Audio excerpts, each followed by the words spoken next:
Okay, Mahina na talaga memorya ano pag lang 90. siya, oo. Lalo na pag nag-100 pa. Ay, naku. Oo. Pera na lang ang Mas natitirang mahirap alam talaga nun. yung yung hindi niya alam yung ginagawa niya. Mahirap yun. Eh, alam mo naman, maano lang talaga, normal na yung makakalimutan sa edad niya. Ito nga, kapag 90, nakakalimutan mo niya, ito pa kaya. Tamo yung pante mo nga, di mo alam mo sa tamtam ko, alam ko dyan. Wala nga eh. Kita ko wala nga. Nakita ko, ay, kinuha siguro. Kinuha Sige, gagamitin ko ulit. Anong kulay po? Kung naman kasi gagamitin mo, ang dami natin bawang pante. Para hindi lahat mabuksan. Tama kung hindi ko pa Apoy nga nung kaya nga ginadya mo yun, sabi mo sa akin dumalaan. Dahil para bago araw-araw. Ba't ka ba manghinayang ko naman? Okay lang yun. Kaya napupunit. Kaya napupunit ka agad yung panty kasi yung pa Yusuf ko. Okay ba yun? Kaya mo ba o tutulungan na kita? Kasi ibang lasa nito, nag-aamag. Yung binibili ni mother. Oo, kasi mamon yun eh. Ate, merienda ka oh. Pinatitira sa amin yung mamon eh. Ah, hindi. Ito pala, bigyan kita ng ano. Tikman mo. Ayan o. Dalawa to oh. Sige sa kayo. Gusto ko. Bigyan pa kita ng ano. Tikman mo ito. Sa Bugis. Sa amin, Bugis Timor. Bugis. Bugis ang pangalan ng restaurant.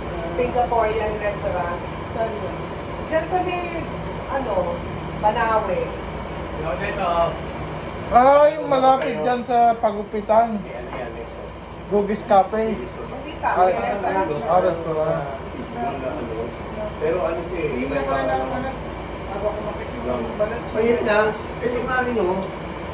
Hindi na. Kasi dito pwede ipabuka dyan. Ano ito eh. Tikman mo ito yung masarap. May sauce pa. Sige na, tikman na natin. Hindi natin natikman. Dalawa. Eh, iba siya. Nagkwentuhan kami kung si Mama yung tatlo may cancer. Meron ba lang kayo? Dalawa. Sabi ko, nasa lahi niyo ba? Kaya kinakabahan siya. Sabi ko, huwag kang kabahan, Maggie. Kasi minsan kaya kang magkakakasal kasi inuunahan mo ng kabang. Sabi ko, huwag kang kabahan. Kasi meron naman yung test to detect, early detection of cancer. May isang blood test na Maligo ka lang. Kasi nag-detect pa ako. Napatay daw yung mga ingay na. Sarap. Merong ano no? Merong tubig o ano. May ano rin pa doon. Sarahin ko na to. Yung kay mama gusto na yun. Oo. Kasi sayang hindi yung maganda sa ito. Kasi bola-bola. Pero, Tito Benji, Bola-bola yun. Tito Benji, Ninang, okay lang talaga sa inyo, maging masaya ako. Pero hindi kayo papayag na dalawa pang babae ang magiging akyatin ko dito. Isa lang. Bakit naman kasi yung dalawa ba pili mo? Hindi, nagkagusto Isa sa lang, akin. diba? Hirap Ay, pumili. pero dalawa ba yung alam mo? Ay, isa Ayaw lang. mo. Oo. Isa lang. Ibig sabihin, isa lang. Isa lang. Kamo ko, di ba kanina? Oo. Pangit sa pamilya natin, wala nagdadalawa. Oo. Para kang malibog masyado. Ate, when... Dito ka sa akin. Dito ka tayo, maliligo siya eh. Dapat dito ka na lang. ay mainit yan mo. Butas mo. Hindi ka, ka muna. Nag-iossi sila. Init yun. Oo nga, papasok natin sa loob ng aircon. Masarap yung ano lugar, maraming tao kumakain. Pero parang ano siya. Ang dami. Dapat kasi mag-inuto eh. Ayun ang nagagawa. Pero okay naman siya, gusto niya rin kasi yung sa labas kumakain. Para ano, kasi malakas ang kumain. Hindi nagtitira. Mata niya. Bakit? Eh, buwaba na ako, baka madamay ako. Pag sabihin niya, mata mo isa.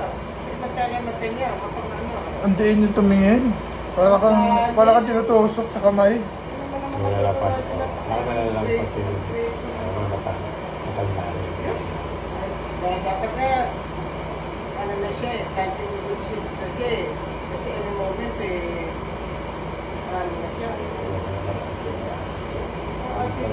Ito talagang tao eh. Parang matang mayaman.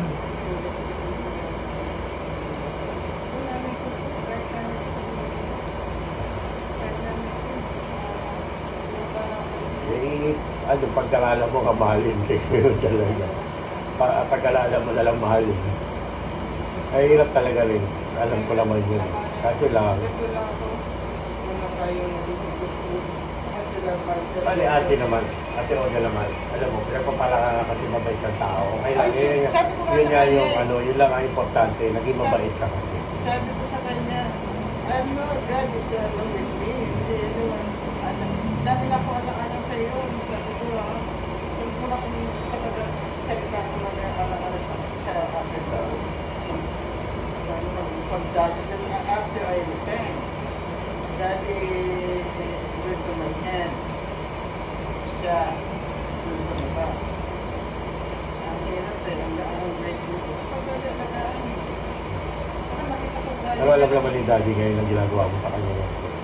Nakikita naman talaga ng daddy pa rin. Kaya nagpapasalamat. God is watching me Oo. from a distance. Kaya nga. Hindi, maski talaga ang daddy. Kahit na wala na ang daddy, pero nakikita niya yung mga nagagawa mo mabuti para sa kanya. Wala naman tayo magagawa ate, kaya nga diba sabi, talagang mapupunta sa langit ang mga taong mababait. Kasi may ginagawa kang, may tinatanim ka eh. Kaya ngayon, yun naman babalik din sa iyo, sa mga anak mo na lang. Ganyan yan eh. Recycle ang buhay ate, di ba? Hindi man lang mo sa kanya nakuha yung gratitude, but the time comes that everything that you have done to him, sa kay kay Bayaw, ano yan eh, mabalik yan sa'yo, babalik talaga yan sa'yo. Kasi God knows everything what's happening. Diba? Kung talagang naniniwala tayo sa Panginoon, alam mo na ang tamang gawin, yung tamang gawin. Kaya nga ako, ganun din ang mama ko, kahit anong sabihin ko sa isang kapatid ko, lahat ng kapatid ko ginagawa mali, pero sa kanya, hindi niya nakikita, lagi niya pa rin pinagtatakpan. So, pinababayaan ko na lang. Sabi ko, yun ang pagkaalam mo, di ba? Pero ang Diyos, alam ng Diyos yun, di ba? Kaya ang maging, piliin natin lagi maging mabuti.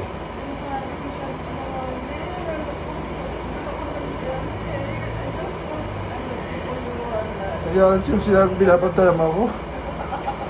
Hindi lang naliligo araw-araw, pinapatama ko.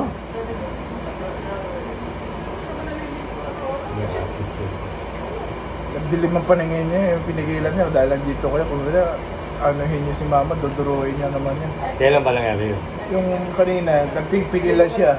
Nandiyan kayo eh. Nahiya siya sa akin. Oo.